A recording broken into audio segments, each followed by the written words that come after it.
কেউই কারোর ওপর কখনো একতরফা নির্ভর করে থাকতে পারে না। কোনো না কোনো কারণে তারাও তো আমাদের উপর নির্ভরশীল হবে। এমন কোনো জিনিস তো অবশ্যই থাকবে যেটা অপর মানুষটা আমাদের থেকে চাইবে। এই কথাটা বললাম সম্পূর্ণভাবে আরব দেশগুলোকে নিয়ে। বিগত কিছুদিন ধরে এটাই বলে যাওয়া হচ্ছে যে ভারত নাকি আরব দেশগুলোর উপর নির্ভরশীল, আমরা তাদের থেকে তেল নিই, অনেক ভারতীয় সেখানে কাজ করে খায়, তাদের ইনকাম থেকে ভারতে ডলার আসে। কেউ কিন্তু এটা বলছিল না যে ভারতের ওপরও আরব দেশগুলো নির্ভরশীল।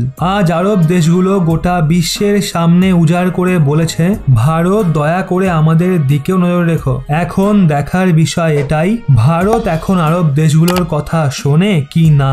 আসলে সম্পূর্ণ মামলাটা বলছি। আপনারা সবাই জানেন গত 2-3 দিন ধরে ভারতের বিরুদ্ধে কেমন ক্যাম্পেইন চলছে। পশ্চিমবঙ্গের ভেতরেও নুপুর শর্মার বয়ানকে নিয়ে চরম বিক্ষোভ হচ্ছে। এই সমস্ত কিছুর মাঝে ভারতের উপরাষ্ট্রপতি এম ভেঙ্কাইয়া নাইডু গেছিলেন কাতার যাত্রায়। আর এই কাতার যাত্রা সম্পূর্ণ বিবাদের আগে শুরু হয়েছিল। যখনই সেই যাত্রা শেষ হয় আর আমাদের উপরাষ্ট্রপতি ভারতের উদ্দেশ্যে রওনা হন, তখনই কাতারের সরকার একটা বিশাল রিকোয়েস্ট ভারতকে করে। কাতার সরকার বলে আমাদের ফুড সিকিউরিটির কথা দয়া করে মাথায় রাখবেন, সেটা শুধুমাত্র আপনাদের হাতেই রয়েছে।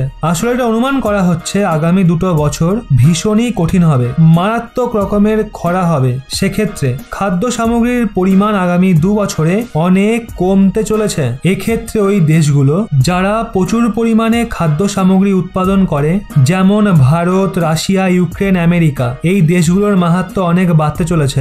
এখন যদি কথা বলি আমেরিকার, তো আমেরিকা খাদ্য সামগ্রী অনেক উৎপাদন করে, বড় বড় ফার্ম আছে ওখানে, কিন্তু তারা বেশিরভাগ খাদ্য সামগ্রী পাঠায় ইউরোপে। এবার রাশিয়ার কথা বললে ভালো মতোই জানেন কিভাবে প্রতিবন্ধকতা লেগে রয়েছে রাশিয়ার ওপর। ইউক্রেনের কথা তো ছেড়েই দিন, সে আর খাদ্য সামগ্রী সাপ্লাই করার মতো অবস্থায় নেই।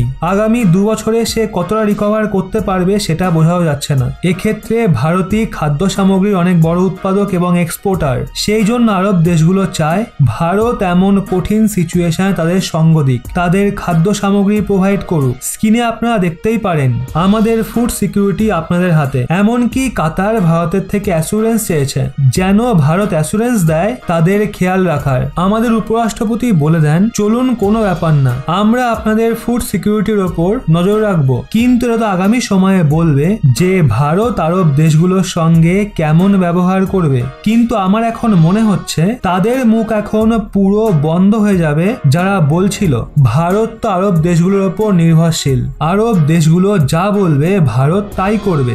বিশ্বাস করুন এই কথাগুলো শুনলে না মাথা থেকে পা অব্দি পুরো জ্বলে যায়। বাস্তবতা তো পুরো উল্টো।